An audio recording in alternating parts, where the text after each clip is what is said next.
예, 안녕하십니까.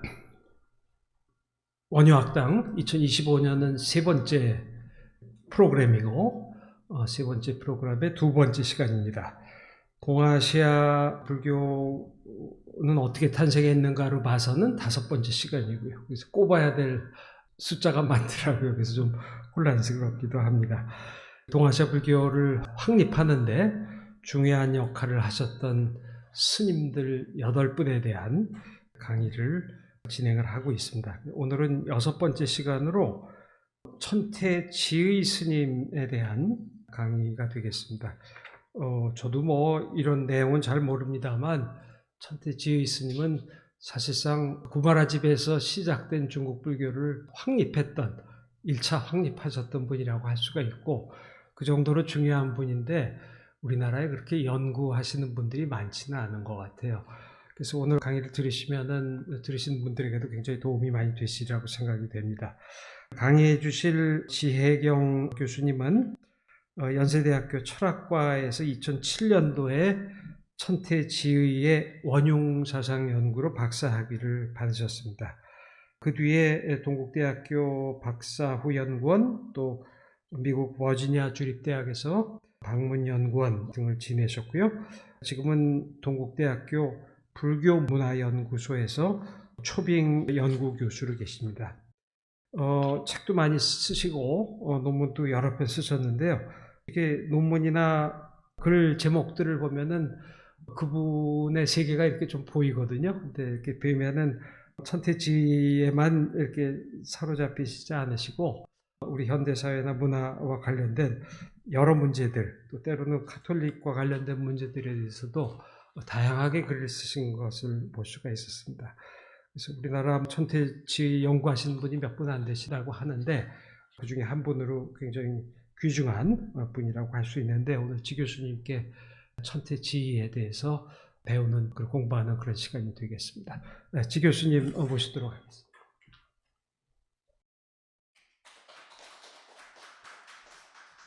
네, 안녕하세요. 방금 소개받은 지혜경이라고 합니다. 반갑습니다. 예, 저희 제목에서 보시듯이 중국 불교의 토대를 세우다 제가 이렇게 쓰긴 했거든요. 천태지의라는 분의 이름을 들어보신 적이 있으신가요? 네. 네. 그럼 그분 하면 생각나는 단어나 이런 것들 있으세요? 천태종. 네, 맞습니다. 천태종을 이분이 개창을 하셨다라고 알려져 있어요. 근데 이게 한국 천태종하고 직접적 연결이 있는 건 아니지만 중국 천태종의 기반을 잡으셨고, 그 다음에 이제 일본 천태종이 또 영향을 많이 줬거든요. 그래서 일본 불교가 기본적으로 천태종을 깔고, 그 다음에 밀교를 합해서 밀교하고 이제 이 서로 그 긴장 관계가 있는 상태에서 시작이 됐었고요. 그러다가 이제 선두 받아들이면서 일본 쪽에서는 사실 천태 연구가 많이 되어 있습니다. 그러나 이제 한국은 방금 말씀하셨듯이 이렇게 생각보다 많은 사람들이 연구하고 있지 않고요. 그 이유 중에 하나는 한국은 이제 선 중심이다 보니까 좀 그런 것도 있지만 글 자체가 되게 번다해요. 솔직히 말해 읽다 보면 저는 이렇게까지 뭘 복잡하게 나누고 이게 앞뒤가 안 맞아요. 그래서 저도 참 고생을 했는데 오늘 그래도 이제 제가 이해한 만큼 여러분들께 이제 함께 나눠보도록 하겠습니다.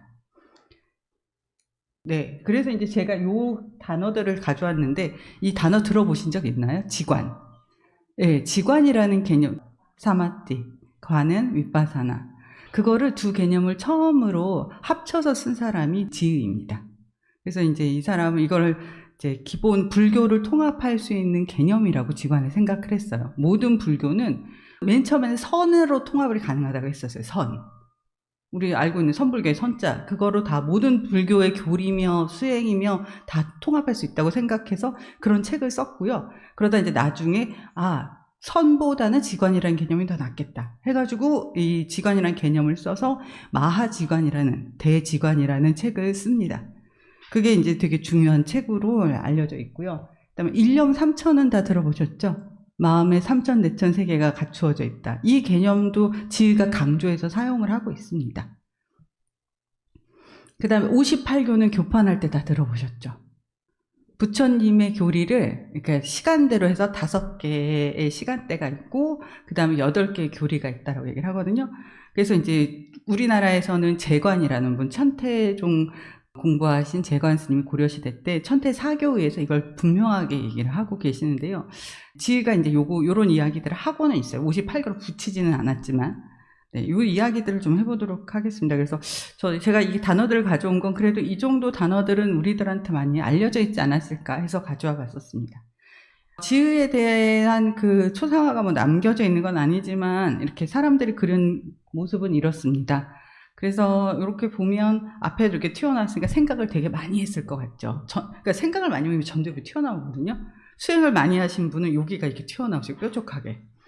근데 하여튼 이분을 보면은 되게 진짜 열심히 공부를 했구나라는 걸 알 수 있고요. 그런데 이제 수행을 이분은 사실 더 강조를 하셨어요. 네.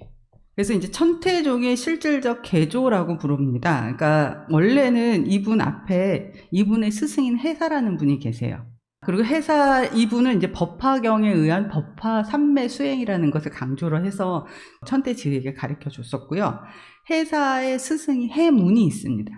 해문은 용수보살이 지은 대지도론을 중심으로 공부를 가르쳤다고 합니다. 그래서 천태종은 지의 제자들이 해문부터 시작되는 게 아니라 지혜부터 시작되는 게 아니라 천태종 용수보살부터 시작된다고 얘기를 합니다. 그리고 실질적으로 지혜가 기본 자기 체계를 세우는데 가장 중요하게 생각하는 게 중론에 있는 삼재계라고 알려진 구절이 있거든요. 그거를 중심으로 하기 때문에 이제 천태종을 용수, 해문, 해사, 지의로 이어지는 종단이다라고 후대 제자들은 그렇게 이야기를 했었습니다.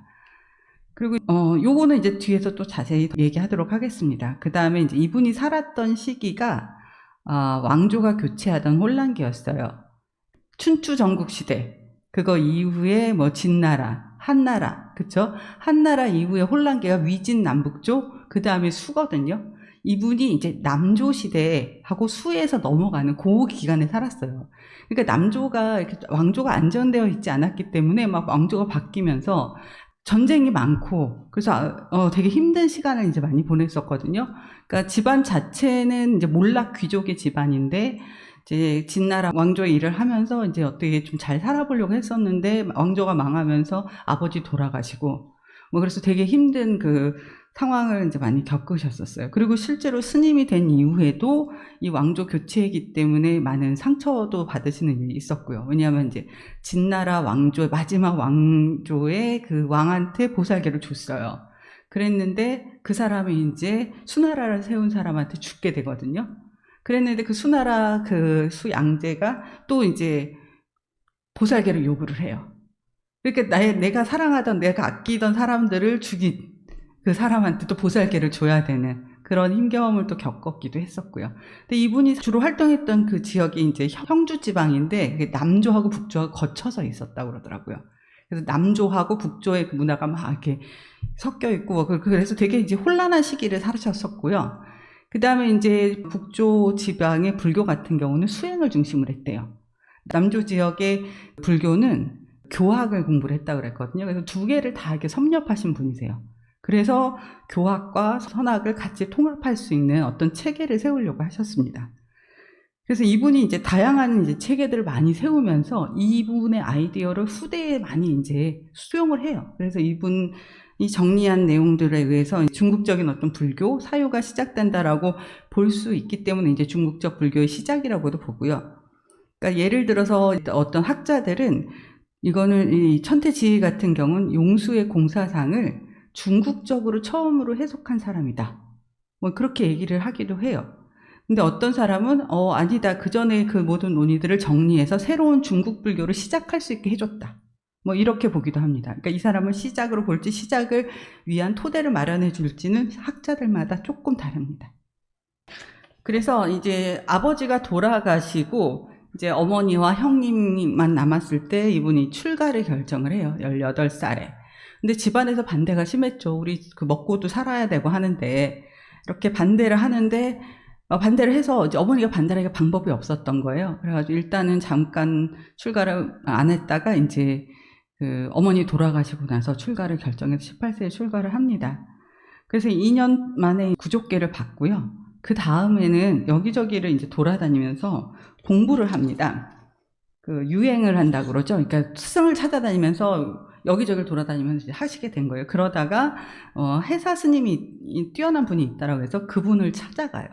딱 찾아갔더니 해사 스님이 딱 말하기를 나 너 기다리고 있었다. 그러면서 우리 지난날에 영취산에서 함께 이렇게 법화경을 들었더니 그 인연이 돼가지고 여기에 이제 다시 만나게 되었다. 이렇게 얘기를 하거든요. 두 분 다 법화를 되게 중요시했다는 거를 얘기를 하고 있는 거거든요. 그래서 이분한테 이제 법화 삼매 수행을 하라고 얘기를 해요. 이거는 뭐냐면 법화경을 읽으면서 선정에 들어가는 수행을 하라고 한 거거든요. 그래서 열심히 수행을 해서 그 법화 삼매 깨달음을 얻었다라고 얘기를 하거든요. 그래서 이제 이분이 그 법화 삼매 수행을 하라고 할 때 해사가 이런 얘기를 했다고 얘기를 해요. 선이 없는 교는 문자법사요. 교가 없는 선은 암증선사라. 그러니까 문자법사라는 건 문자만 안다는 거고요. 글자만 알고 있고 그 참뜻은 모르고 있는 법사고, 교가 없는 선은 암증선사라. 그러니까 그 캄캄한 방 안에 있는 어떤 그런 것처럼 깨달음의 어떤 경험은 있겠지만 그걸 표현할 수 없는 그런 선사라고 얘기를 하고요. 그래서 선정일 때 경을 외우고 경을 외울 때 선정에 들라. 그래서 법화경을 이렇게 쭉 읽다가 지혜 스님이 깨달음을 얻게 돼요. 근데 이제 그 전에 이제 해사 스님 얘기를 조금 더 보면, 해사 스님은 이제 법화경을 되게 중시를 했거든요. 그래서 법화경이란 대승의 도노법문이다. 다른 것들은 이제 점차 법문 뭐 이렇게 되겠지만 도노법문이고, 스승 없이 스스로 깨달아 속히 불도를 이룰 수 있게 하는 것이니 일체의 세간에서는 믿기 어려운 법문이다. 되게 이해하기 어렵다는 얘기를 하는 거예요. 무릇 새로 발심한 일체의 보살이 대승을 구하여 일체 보살을 뛰어넘고 속히 성불하기를 바란다면 모름지기, 지계, 인욕, 정진, 선정, 바람이를 열심히 닦아 전심으로 법화 삼매를 익혀야 된다 라고 하면서 법화 삼매를 강조를 하십니다. 그리고 또 이분은 이제 선수행을 중시하셔서 일체 불법을 배우고자 원한다면 먼저 깨끗한 계율을 지니고 선정에 정진하라. 그러니까 계율을 지키는 것과 선정에 정진하는 것을 강조를 합니다. 네, 그래서 1차 깨달음의 그 순간에 보면 그거에 대한 묘사가 이분에 대한 그 전기에 나와 있어요. 어떻게 되어 있냐면 그 법화경 야광품의 구절을 독송하는 데 이르렀을 때였다. 돌연 심신이 탁 트이면서 고요히 삼매에 들어가 삼매력으로 인하여 총지가 다란이가 발현하니 마치 높이 뜬 해가 깊은 계곡을 비추듯이 법화경이 환히 알아지고 큰 바람이 허공을 다니듯 모든 법상에 거침없이 통달하게 되었다. 그래서 이제 보는 대로, 책을 보는 대로 다 이해가 되는 거죠. 불교책을 보는 대로. 이렇게 증득한 것을 스승에게 구하니 해사는 다시 법을 설하여 법의 조목이 두루 완비된 가르침을 크게 펼쳤다. 그래서 4일 동안 해사하고 질의응답을 한대요. 그러면서 이제 그때 4일 동안 했던 내용이 그 이전에 했던 내용보다 더 많은 내용을 이야기할 수 있었고 많은 내용을 이해할 수 있었다라고 얘기를 합니다. 그래서 이제 이거에 대해서 해사 스님이 그 지혜 스님의 깨달음에 대해서 이렇게 표현을 합니다. 그대가 아니면 증득할 수 없었고 내가 아니면 알아볼 수 없으리라. 그러니까 서로 그만큼 사제 간의 인연이 깊고 그리고 서로 좀 잘 맞는 인연인 거죠. 그대가 들어간 선정은 법화선매의 전 방편이고, 근데 이것도 완전히 법화선매를 다 들어간 것도 아니래요. 초기에 들어간 거라는 거거든요. 앞부분. 발현한 총지는 초선다란이래요. 그러니까 완전 최고 단계도 아니고. 그래도 이제 이거는 대단한 거니까요. 가령 학식이 높은 사람이 1000명이나 10,000명이 온다 할지라도 그대가 분별하여 설한 법을 다 궁구하지 못하리니 그대는 법을 설하는 사람 가운데 제일이 될 거다. 그래서 이제 다 어느 정도, 이게 지금 법화삼매의 전방 앞쪽에 이제 단계에 이르렀긴 했어도 결국은 많은 걸 이해하고 있기 때문에 설법을 하면 설법을 제일 잘할 수 있을 거다라는 얘기를 하거든요. 그래서 이제 그 해사 스님하고 같이 있을 때 반야경의 그 강의를 맡긴다든지 법화경의 강의를 맡기십니다. 그래서 그렇게 이제 강의를 했었고요. 그래서 이제 7년 동안 해사 스님하고 함께 있으면서 강의도 하고 이렇게 하다가 31세에 와간사로 이동을 하십니다. 그래서 거기서 법화경이라든지 대지도론이라든지 이제 차제선문은 제가 아까 얘기했던 선을 중심으로 모든 그 교학 수행을 다 종합한 천태지의의 글이거든요. 근데 그 글이 본인이 쓴 게 아니라요. 강의록을 제자가 이렇게 받아 쓴 거예요. 그러니까 그 내용을 설했다는 거예요. 거기서. 그러다가 이제 천태산에 가야 될 생각을 이제 하게 돼서 38세 때 천태산 이제 화정봉으로 떠나게 됩니다. 거기서 이제 열심히 수행을 하면서 이제 깨달음을 또 2차 깨달음을 얻게 되거든요. 네. 화정목 항마 이야기라고 저희 보통 얘기를 하는데, 하고 있는데, 어느 깊은 밤에 호련히 큰 바람이 불어서 나무가 뽑히고 천둥이 산을 울리면서 온갖 형상의 귀신 한 떼가 일제히 나타났다. 그 모양이 머리에 용이나 독사를 이고 있거나 입에서 불꽃을 내뿜으며 검은 구름 같은 형체의 벼락 같은 소리를 내면서 이루 셀 수 없는 모양으로 천변만화하는 것이었다. 대개 그림으로 그린 상마 변사다가 작은 것들 뿐이지만 그것보다 훨씬 무섭게 생겼다. 그러나 대사는 능히 마음을 편히하여 담담하고 고요히 있으니 핍박하던 그 경계가 자연히 흩어졌다. 그러니까 산매에 들었을 때 이제 약간 방해하는 마구니들이 들어온 거거든요. 이제 그럴 때 두려움을 갖지 않고 의연하게 딱 그 계속 선정을 유지할 수 있었다는 거예요. 그리고 다음에는 부모님과 스승의 형체로 나타나 잠깐 가로막고 잠깐 껴안기도 하며 슬피 눈물을 흘리는 것이었다. 이번에도 대사는 다만 깊이 제법의 실상을 생각하며 본래 없는 것임을 통달하니 슬프고 괴로운 상이 잠시 뒤에 사라졌다. 이렇듯 강하고 부드러운 두 경계가 모두 그를 동요시키지 못했다. 그래서 이제 거기서 부처님이 항마 촉진한 거 기억하시죠? 그 팔상도에서. 그 상의 그 수행을 이렇게 본따서 만든 이야기라는 얘기도 있긴 한데, 아무튼 간에 그만큼 위대한 사람이라는 걸 들려내주기 위해서 이 얘기를 더 한 것 같긴 한데요. 아무튼 이런 경험을 통해서 이제 요때 이제 자기가 이렇게 하고 나니까 어떤 신이한 승려가 한 명 나타나서 대단하다. 당신 대단하다. 의연하게 잘 있었다. 그럼 당신 같은 사람 없다고 이제 칭찬을 해준 거예요. 그러니까 이제 지희가 내가 이거 깨달은 거를 어떻게 더 심화시킬 수 있냐 그랬더니 이제 계속 수행하라고 하면서 내가 옆에 있겠다 뭐 이런 얘기를 했다고 합니다. 아무튼 이게 이제 두 번째 깨달음. 그래서 이제 이걸로 이제 지희의 깨달음은 어떻게 보면 거의 완성됐다라고 볼 수 있습니다. 그리고 나서 거기서 이제 깨달은 이후에 여기저기 강의도 하셨는데 이제 53세 때 진왕광이 부릅니다. 산에 있지 말고 도심으로 내려오라고. 이제 진왕광 이전에 그러니까 이 진왕광이 이후에 수나라 양제가 되는 사람이거든요. 근데 이제 요 사람 전에 있는 그 마지막 왕이 또 불렀어요. 사실은 천태 보고 내려와라. 천태지 보고 내려와라. 그래서 이제 좀 내려와서 도심에서 강론도 하고 그러고 그 사람한테 보살개도 주고 그랬었습니다. 근데 제가 이제 53세 때 준 이 수양제, 보살개 수계한 거만 이제 지금 말씀드리는 거고요. 그 다음에 이제 그때 지자대사라는 법포도 같이 봤습니다. 그래서 이제 수나라의 이제 후에 수나라 왕이 되는 이 사람이 지희를 부른 이유에 대해서 그냥 정말 불심이 깊어서 뿐만이 아니라 지희가 그 당시에 그 지역에 명망 있는 승려이기 때문에 나름 그 진나라 망한 뒤에 남아있는 그 국민들의 그 마음을 잡기 위해서 그랬다라는 이야기도 합니다.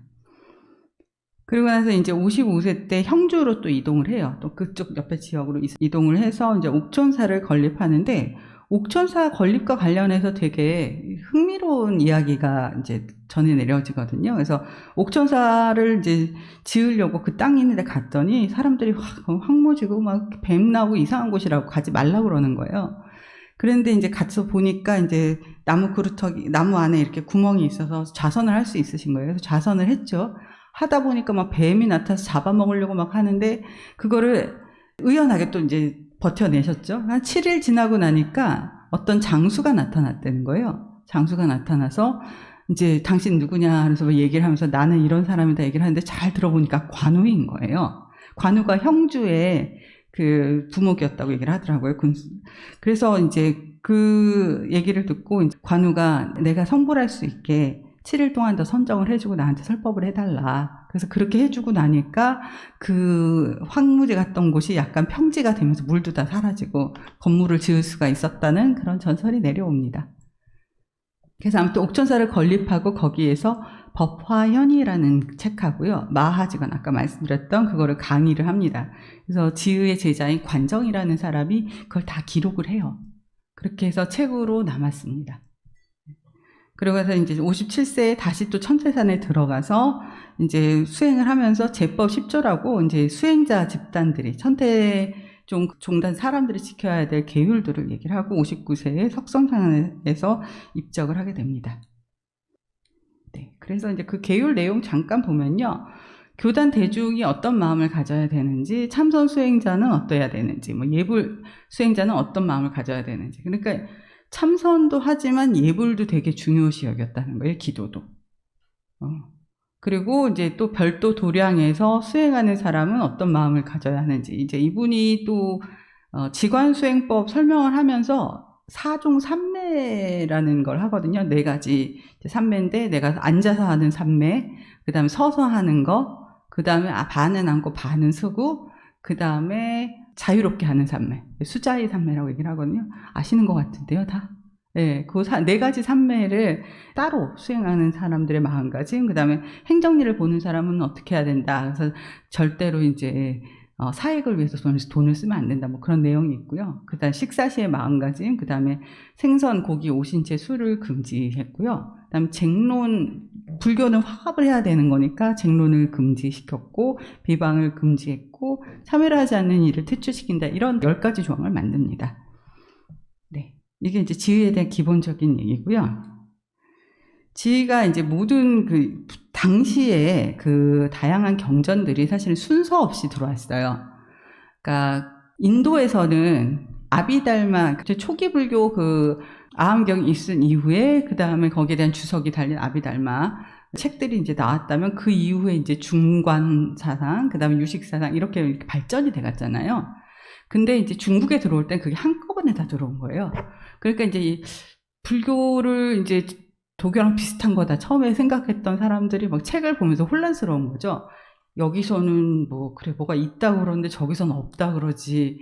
뭐 이상한 얘기들을 하니까 앞뒤가 서로 안 맞는 거예요. 그래서 이제 나름대로 그 시대에 이걸 어떻게 논리적으로 좀 이해할까라는 고민들이 되게 많았거든요. 이제 그런 것들을 정리한 게 지의입니다. 그러니까 모든 이게 다양한 불교의 교리들을 하나로서 딱 통합해서 할 수 있게 정리를 한 게 지의거든요. 그러니까 정리가 안 돼 있던 걸 딱 정리를 해주니까 그 다음 사람들은 그 이상으로 발전을 시킬 수 있었겠죠. 그래서 중국 불교의 토대를 세웠고 중국 불교의 시작이라고 얘기를 하고 있는 거거든요. 그래서 이 사람이 모든 것들을 통합할 수 있는 근거를 어디서 찾았냐면 경전에서 찾아요. 어느 경전일까요? 모든 가르침, 그쵸, 법화경. 네, 일승으로 통한다. 모든 가르침을 모으는 거. 그래서 이제 교리 통합의 어떤 이론적 근거를 법화경의 회삼귀일, 삼승이 일승으로 돌아가는 것. 그래서 이 비유는 다 아시잖아요. 화택육품. 아이들이 이제 불난 집에서 놀고 있는데, 야, 너 이거 뭐 사슴으로 된 수레를 줄게, 뭐 양으로 된 수레를 줄게, 소로 된 수레를 줄게 했는데 나와봤더니 흰 소가 끄는 수레를 줬다라는. 그래서 모든 부처님의 가르침은 일승으로 모아지는 것. 그 이야기에 기반을 해서 이렇게 이 사람이 통합을 합니다. 지의 저수를 잠깐 보면요. 법화 3대부라고 해가지고 법화 현의, 법화 문구, 마하지관 이렇게 있습니다. 법화 현의는요. 묘법, 연화, 경 요 5글자를 하나하나 의미를 이렇게 부여해가면서 설명을 하는 거예요.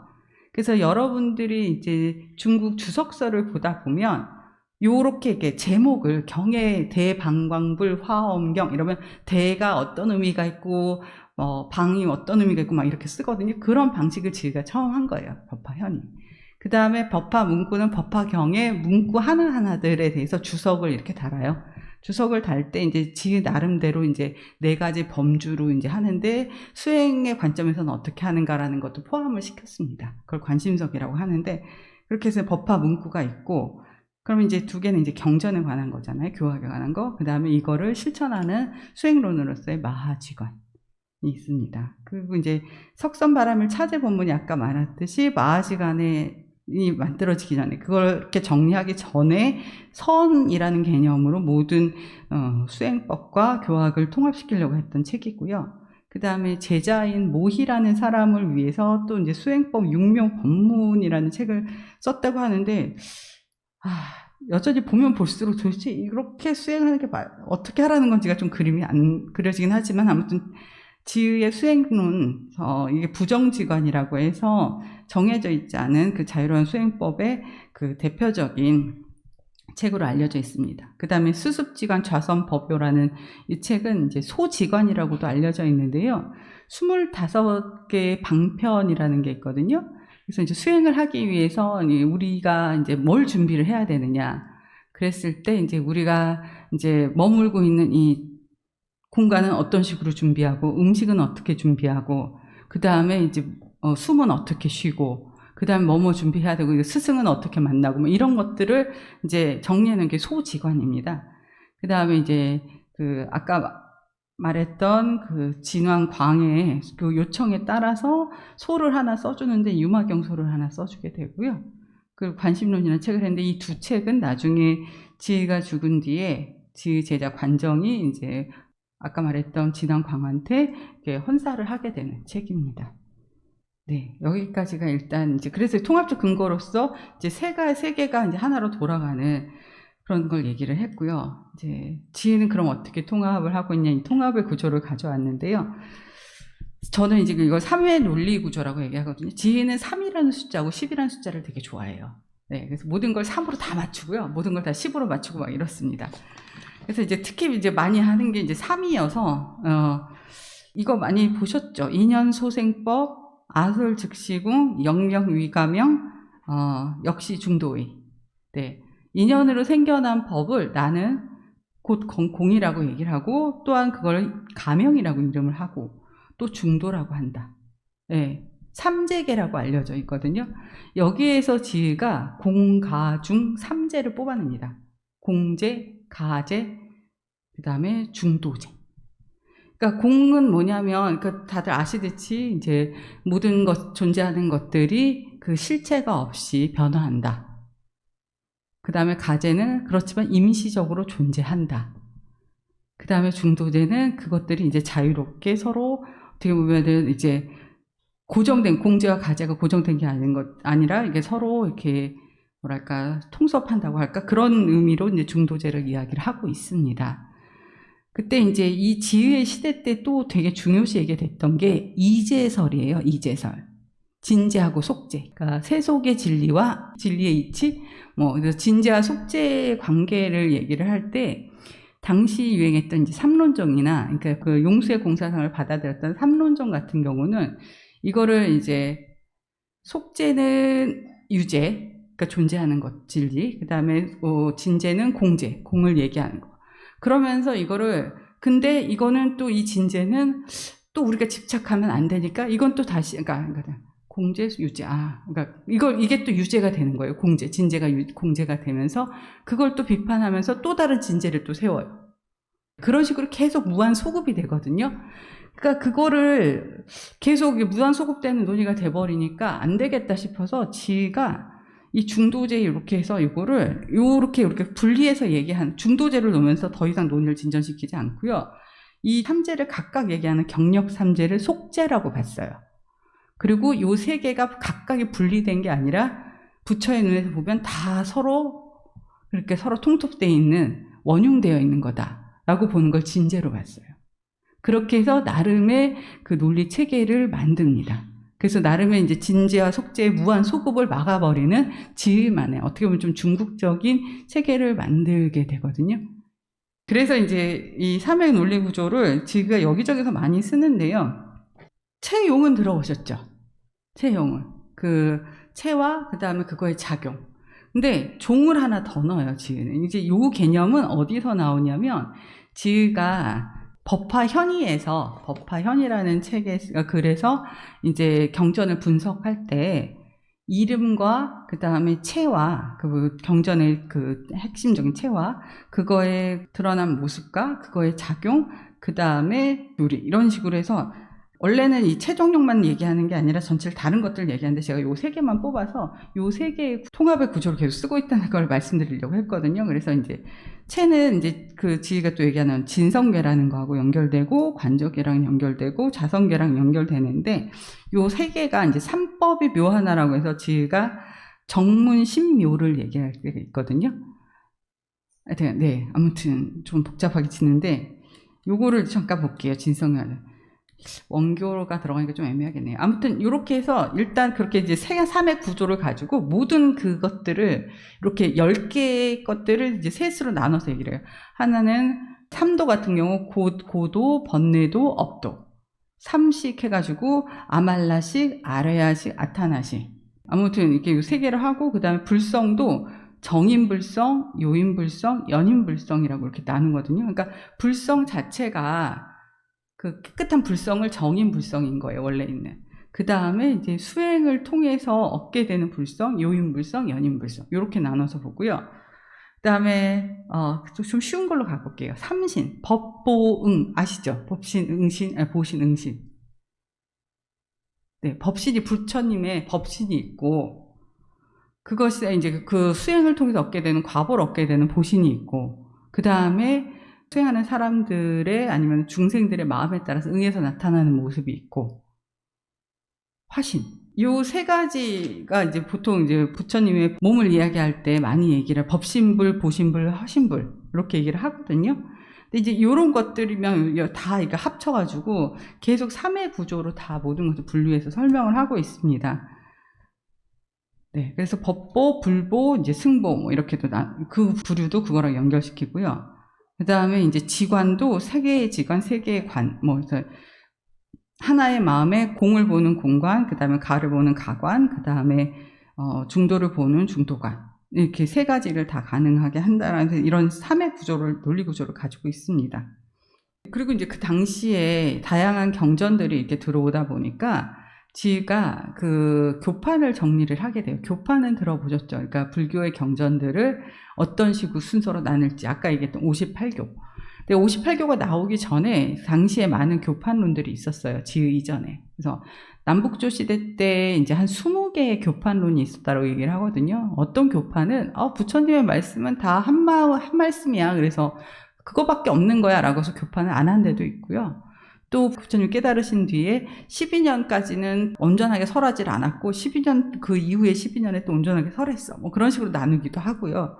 근데 이제 지희한테 영향을 줬던 이제 남조와 북조의 대표적인 돈점론을 보면 돈교하고 점교로 기본적으로 나눕니다. 불교의 경전들을. 그래서 돈교는 저희들이 다 동의하다시피 이제 화엄경의 가르침을 돈교에 집어넣고요. 그 다음에 점교에는 삼승별교를 얘기를 해요. 성문, 영각, 보살마다 보살을 위해서 각각 가리킨 것. 그 다음에 삼승통교는 모든 대승의 사람들을 대상으로 했던 것. 그래서 이제 반야경이 들어가고요. 그 다음에 억양교는 대승은 올리고, 그 다음에 소승은 낮추고. 그러니까 여기 보면 유마경 같은 경우, 그 유마 거사를 높이고, 그 다음에 이제 부처님의 제자들을 낮추게 되잖아요. 그래서 이제 억양교라고 얘기를 합니다. 그 다음에 이제 법화경은 모든 가르침을 하나로 모은다라 해서 동기교라고 얘기를 했고요. 그 다음에 이제 열반경은 거기에서 불성, 상주하는 불성을 얘기하고 있기 때문에 상주교라고 얘기를 해서 이렇게 나눴어요. 그 다음에 이제 북조 유교 같은 경우는 기본적으로 비슷하게 나눴는데 신기한 거는 불교가 아닌 도교와 유교를 인천교라고 집어넣었거든요. 그래서 이 교판은 나중에 화엄으로 영향을 줍니다. 종밀 같은 경우 교판을 할 때 인천교부터 시작을 해요. 그러니까 불교가 아닌 다른 가르침들을 포함시키는 것. 그다음에 삼승 차별교는 아까 삼승 별교하고 같은데 여기에 이제 성문, 영각, 보살 이렇게 세 개가 들어가게 되니까 그렇게 합쳐가지고 7개라고 얘기를 한 거고요. 삼승 동관 해가지고 공사상을 얘기를 하고 있고, 그 다음에 법화경, 그 다음에 열반경, 이렇게 이제 나눴습니다. 요거를 이제 바탕으로 해서 지혜가 만들어낸 게 이제 화법사교, 화의사교, 오시, 이렇게 됩니다. 그러니까 화법사교가 있고, 그 다음 화의사교 4개 해가지고 8개가 돼서 8교가 되는 거거든요. 그 화법사교는 교화하는 법의 내용에 따라서 나는 겁니다. 그 다음에 화의사교는 교화하는 방식에 따라서 4개를 나눈 거고요. 그래서 돈교하고 돈의 가르침을 가지고 있는 게 돈교, 그 다음에 점차적 가르침을 얘기하고 있는 게 점교, 그 다음에 이제 비밀교하고 부정교는 그 사람이 이해할 수 있는 수준에 맞춰서 비밀스럽게 얘기했다라고 해서 비밀교고요. 그 다음에 부정교는 부처님이 얘기를 했는데 각자 알아서 그 근기에 맞춰서 듣는 걸 부정교라고 얘기를 해요. 그래서 이제 그러니까 가르침을 어떻게 가르치느냐에 따라서 이런 식으로 이제 나눴고요. 그 교리의 내용에 따라서 하나는 이제 삼장교, 하나는 통교, 하나는 별교, 하나는 원교 이렇게 얘기를 해서 이거는 이 4가지는 언교와 통한 자. 그래서 이치를 드러내서 중생을 교화한다는 의미이다. 성인은 네 가지 말로 표현할 수 없는 것에 대해 사실단을 활용하여, 사실단은 세계실단, 세계의 모든 사람을 위한 것들, 그 다음에 위인실단, 어떤 특정 대상을 위한 것, 그 다음에 대치실단, 뭐 어떤 문제를 해결하기 위해서 얘기하는 것, 그 다음에 네 번째는 중도 제1의 실상이라고 얘기를 하거든요.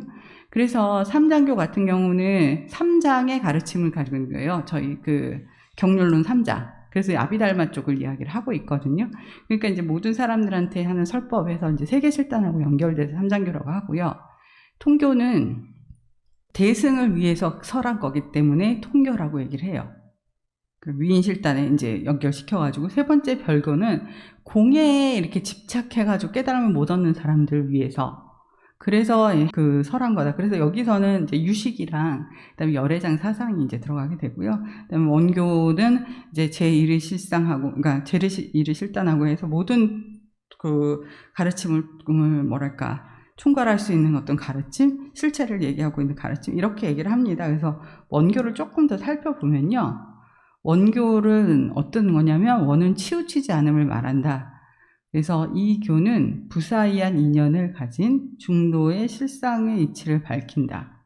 그래서 여기에 모든 그 가르침들을 다 구족하고 있고요. 어디에도 치우치지 않고 분별도 하지 않아요. 근데 이제 모든 가르침들을 다 이렇게 통괄하면서 어디에 치우치지 않으면서 있는 그대로의 존재의 모습, 이치의 진리의 그 모습 그 자체를 다 담고 있다라고 보고 있어요, 지인은. 그래서 이제 다만 최상의 예리한 근기를 가진 사람들을 교화하기 때문에 이걸 원교라고 한다라고 얘기를 합니다.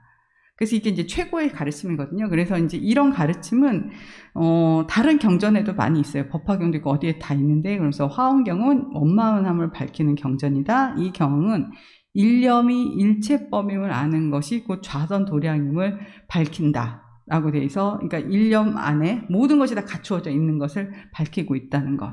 그런 거를 이제 원만하다고 보는 거예요. 하나 속에서 전체를 다 볼 수 있는 것. 부처님의 깨달음이 제법의 실상을 보는 거라고 지인은 생각을 하거든요. 제법의 실상이 뭐냐? 하나 안에서 모든 것이 있는 것을 그대로 다 볼 수 있는 것이라고 이 사람은 이야기를 하고 있어요. 대품 반영에서는 뭐예요? 일심에서 만행이 갖추어지고 있는, 그러니까 모든 온갖 수행이 다 갖춰져 있는 거. 법화경에서는 공경한 마음을 합장하고 가천을 듣고자 했다 말했다. 열반경에서는 대열반을 모든 부처의 법계라고 했다. 대지도론에서는 삼지가 사실은 일심에서 얻는 거라고 했다. 그래서 일심 하나, 마음 하나를 이렇게 통해서 모든 것들을 다 이해하고 다 모든 수행을 할 수 있고, 이런 식의 일체의 관점을 가지고 있는 것이 이제 원교가 됩니다. 근데 이제 모든 경전은 이제 속지에서 자제하거나 혹은 진지에서 자제하거나 혹은 중도지에서 자제한다. 다만 하나하나 나누어진 상태에서 그 자체로 자제한 것이니 큰 자제함이 아니다. 근데 법화경은 이 삼재가 다 원흉하고 그런 가르침을 가지고 있어서 화엄경이나 뭐 열반경에도 원교의 가르침이 있긴 하지만 최고의 가르침이라는 얘기를 해요. 그래서 원교의 가르침의 핵심, 최고봉은 이제 법화경이다라고 얘기를 해서, 천태종은 법화경을 소위 경전으로 하는 종단이다라고 이야기를 합니다. 일심과 일체법의 관계. 제가 이거를 이제 집어넣은 거는, 그러니까 보통 일심이 일체법을 이렇게 낳는다고 이제 생각을 많이 하는데, 이제 지가 일념 삼천서를 얘기하게 된 거에 당시에 이 일심과 일체법의 관계의 논의가 있었거든요. 그래서 요거를 이제 가져와 봤어요. 그래서 이제 그 당시에 이제 지론이랑 섬론이랑 해서 이게 다 유식의 이제 두 개의 분파거든요. 그래서 이제 불교에서 마음을 이해할 때 육식에다가 칠식에다가 그다음 팔식을 보통 많이 얘기하잖아요. 아르야식까지. 그렇죠? 근데 구식을 이야기하는 사람들이 있어요. 네. 구식을 이야기하는 팀하고 이제 팔식을 이야기하는 데가 있는데, 지론사 같은 경우는 팔식을 주로 얘기를 하고요. 그래서 모든 일체법이 마음이 일체법을 모두 갖추고 있다라고 얘기를 해요. 지론사들은. 근데 섬론사들은 그렇게 되면 모든 마음이 일체법을 다 갖추고 있다라고 얘기를 하게 되면 그럼 마음은 청정하지 않은 거야? 이렇게 얘기가 나오는 거예요. 그래서 아르야식이 일체법을 가지고 있다라고 생각을 했어요. 그 사람들은. 그래서 결국은 일체법은 아르야식에서 일어난다라고 봤거든요. 그래서 이제 그런 이제 대립적 논의가 있을 때 지인은 마음이 곧 일체법이다 이렇게 얘기를 해요. 약간의 그 뉘앙스 차이긴 한데요. 그러니까 지희가 입장에서는 마음이 모든 그 일체법을 갖추고 있다라는 것도 맞지만 또 틀리고 다 못 잡는 얘기예요. 그거는 이제 마음 일체법을 갖추고 있다는 건 어쩌면 이 사람은 이제 종횡 이런 얘기도 많이 쓰는데 이건 종적으로 이렇게 넓게 다 포괄한 건 맞아요. 그래서 그렇게 얘기할 수도 있지만 그건 충분하지 않고 그 다음에 선론파는 이제 마음에서 일체법이 나온다라고 얘기를 하니까 그거는 종적인 해석이다라고 하면서 이게 그것도 일부만 잡고 있는 거죠. 전체를 다 포괄하지 않고 있다라고 본 거거든요. 그래서 마음이 곧 일체법이다라는 얘기를 하면서 그 이야기가 확산돼서 이제 일념 삼천설까지 발전하게 됩니다. 간단하게 설명을 하면 그렇습니다. 그래서 최대한 모든 것들을 다 포괄적으로 다 갖추고 있어야 되고 포괄적으로 다 설명할 수 있어야 된다라고 이 사람은 보고 있고요. 그래서 1심에는 1심은 10법계를 갖추고 1법계는 또 10법계를 갖추고 100법계가 되고 그러니까 지휘가 말하는 10법계는요. 6계, 6도 그러니까 지옥, 축생, 아기, 아수라, 인간, 천 거기에다가요. 성문, 영각, 보살, 불 요게 10법계가 돼요. 그걸 이제 10법계라고 얘기를 하거든요. 그래서 불법계 안에 지옥, 축생, 아기, 아수라, 그 다음에 천, 인, 그 다음에 성문, 영각, 보살, 불이 또 다 들어있다는 거예요. 이 사람의 계산은 그래요. 그렇게 해서 100법계가 되고 그러고 나서는 3종 세간을 합쳐가지고 곱하면 이게 3천 대천세계가 된다라고 이 사람은 계산을 합니다. 그래서 1심에 1념에 이 3천 대천세계가 다 갖추어져 있다라고 얘기를 해요. 근데 이렇게 얘기를 하게 되면 부처님 안에도 지옥이 있는 거고요. 지옥 안에도 부처님이 있게 되는 거거든요. 그러니까 이게 이제 나중에 이제 그 천태종에서 성구설로 이제 발전을 하게 되는데 그러면서 이제 그러면 선악을 다 갖추고 있는 거야? 라고 부처님한테 이제 그런 문제를 자꾸 제기를 해요. 근데 뭐 천태지희가 얘기했던 건 그게 있다고 보는 것 같아요. 부처님 안에. 그게 같이 이게 10개가 있다라고. 근데 이제 그 논의들과 이제 지희가 이제 또 불성에 대해서도 얘기를 하는데, 일념 삼천설도 당시에 있던 지론사와 선론사의 논의를 포괄적으로 통합해서 자기가 설명을 하는 거예요. 그 일즉일체법과의 관계 속에서. 그 다음에 불성론도 자기 혼자의 그냥 생각이 아니라 그 당시에 있던 논의들을 이렇게 하나로 또 통합해서 얘기를 하는 거거든요. 그래서 지휘 당시에 다양한 불성론이 있었어요. 불성을 이렇게 정인불성, 요인불성, 그 다음에 연인불성, 과불성, 과가불성 이렇게 해서 나누는 게 해가지고 정인불성은 이제 불성 그 자체를 얘기하는 거고요. 일단 내 안에 불성이 있어야 되는 거잖아요. 그 바른 인연 그거를 얘기하는 거고요. 그 다음에 요인불성은 불성을 드러나게 하는 어떤 지혜, 관조할 수 있게 하는 그거를 관조하는 것을 이제 요인불성이라고 봤고요. 그 다음에 연인불성은 그 불성을 관조할 수 있게 옆에서 도와주는 것들. 그걸 또 연인불성이라고 봤어요. 그러니까 이거를, 그러니까 불성을 놓고 불성이 드러나게 도와준 두 가지 요소로 본 게 아니라 똑같은 불성인데 그게 세 가지 모습을 가지고 있다라고 이렇게 얘기를 했거든요.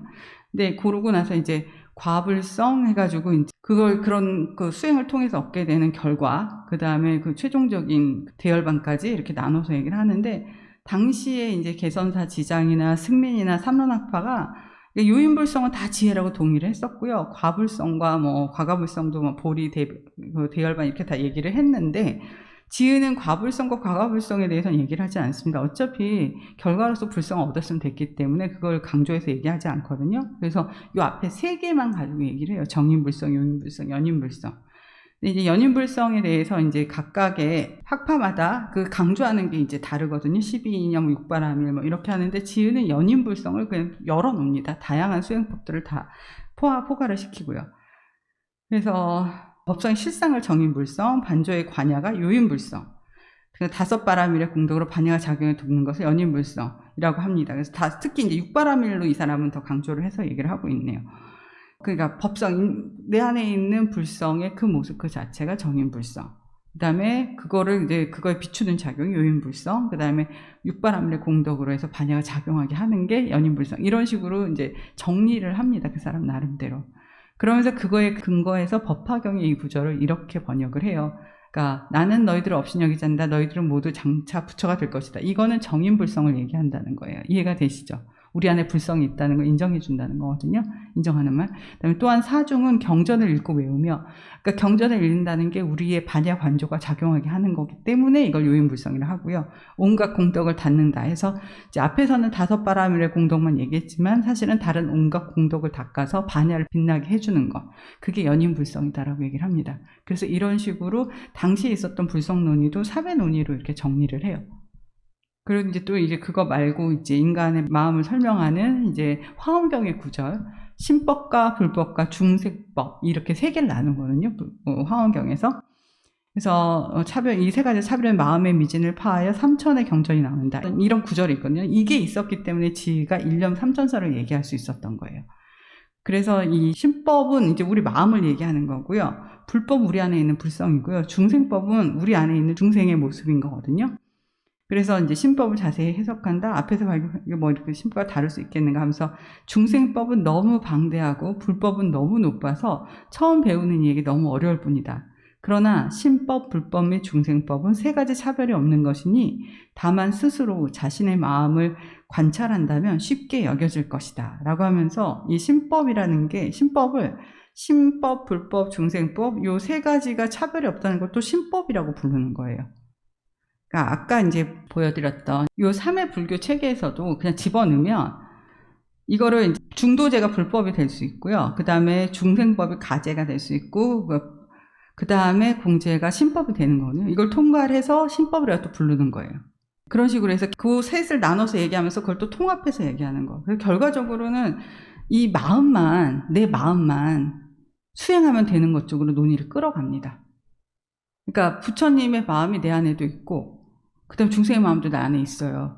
근데 그것도 그리고 나의 마음이 있어요. 그 세 가지를 합쳐서 또 신법이라 나의 마음이라고 얘기를 하거든요. 그러니까 내가 그 내 마음만 닦으면 된다라는 쪽의 논의를 이렇게 끌어가고 있습니다. 그래서 이제 이 사람이 지관의 수행법을 제시하기 전에 이걸 약간 얘기를 하려고 아까 이제 성악이 있다는 부분 얘기를 하면서 연인과 요인에 대해서 묻는다 해가지고 살펴본다. 연인과 요인은 원래 성덕인 선이 있고 성덕인 악도 있지 않겠느냐 얘기를 해요. 그랬더니 모두 다 갖추었다라고 얘기를 하거든요. 그래서 일천제 부처는 어떤 선과 악을 끊었는가? 답한다. 일천제는 수선을 모두 끊었지만 성선은 남아있고 부처는 수악을 모두 끊었지만 성악은 남아있다라고 얘기를 해요. 그러니까 부처님 안에 그 지옥의 그 씨앗은 있을 수 있어요.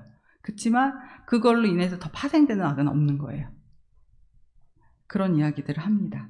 아무튼 이 마음으로 모든 것들을 정리를 하면서 이 사람이 이제 3종의 지관을 이야기를 합니다. 하나는 점차지관, 하나는 부정지관, 하나는 원돈지관 이렇게 얘기를 하면서 점차지관은 처음은 얕지만 나중에 깊어서 사다리와 같고 부정지관은 앞과 뒤가 서로 바뀌니 금강보석을 햇볕 속에 둔 것처럼 어느 것이 더 빛나는 것인지 선후관계가 정해져 있지 않다. 그래서 원돈지관은 시작과 끝이 둘이 아니니 신통력을 지닌 자가 단박에 하늘을 오르는 것과 같다. 해서 이제 원돈지관을 수행하게 되면 단박에 깨달음을 얻을 수 있는 거죠. 이런 이야기들이 결국 나중에 그 선에서 나오는 동각이 충분히 가능하게 되는 이론적 배경이 되는 거거든요. 네, 그래서 이제 뭐 여기서 이제 아까 얘기했듯이 소지관에서 났던 게 이제 5가지 조건을 갖추고 5가지 욕망을 꾸짖고 5가지 번뇌를 버리고 5가지를 하여튼 이를 고르게 하고 5가지 법을 행하고 이렇게 하면서 이제 하는 수행과 이제 원동지관이, 그다음에 하나는 사종삼매가 있고요. 그다음에 하나는 십승관법이 이렇게 있습니다. 세세하게 십승관법은 10가지 경계에 10가지 관법을 이렇게 한다라고 합니다. 일단 요거는 이제 더 질문이 있으면 더 설명을 드리도록 할게요. 그래서 이 사람은 이런 십승관법을 불교와 도교를 구분하는 기준으로도 또 삼습니다. 그래서 말법 시대에, 그러니까 지의 시대 때 그러니까 불교하고 도가를 이렇게 구분하지 않으려는 움직임들이 되게 많았었어요. 사실 그 이전에 이게 도교라고 착각해가지고, 그러니까 도교의 아류라고 착각해서 불교를 받아들였거든요, 이 사람들이.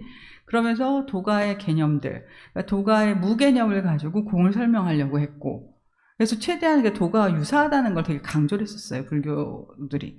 그랬었는데, 이제 그거를 이제 점점, 그러니까 도가와 다르다라는 걸 이제 불교가 점점 밝혀가는 과정 속에 있었고, 지혜가 이걸 확실하게 더 기준을 세워주게 되는 거죠. 그래서 이렇게 해서 이야기는 십승관법 기준을 비교해보라 해서 노장사상이 공을 밝히고 이 십승관법을 그 뜻을 간직하고 있어서 분명하게 명예가 성립된다면 노장사상과 불교는 같다고 해도 좋다. 그런데 내용이 없거나 혹 십승관법과 명의는 비슷하나 자세히 검토하면 이제 서로 빠져있다 그러면은 이걸 이루지 못했다면 이게 다른 거다. 이 내용들이 있어야 된다라고 이렇게 하면서 기준점을 제시를 합니다. 그래서 지철학의 의의는 이런 어떤 삼회 통합 체계를 이렇게 제시를 하면서 모든 불교의 논의들을 하나로 정리를 하면서요. 불교의 깨달음의 목표인 그러니까 실상을 본다는 거에만 그냥 논의가 있어서 뭐 삼재의 논의 이런 것들이 되던 거를 이제 수행 쪽으로 가지고 왔다는 점. 그래서 마음의 논의로 이제 옮겨왔다는 점. 그 다음에 이제 공과 불성을 함께 논의 안에 집어넣었다라는 거. 공가중 삼재 얘기를 하게 되면서 그 안에서 이제 불성까지 통합해서 얘기했다는 점, 그 다음에 수행론과 교학을 체계적으로 통합적으로 정리했다라는 점에서 의의가 있다라고 할 수 있습니다. 근데 워낙 좀 번세해서 이런 것들을 이렇게 다 잡아서 이해하기가 쉽지는 않긴 합니다. 네, 여기까지 하겠습니다.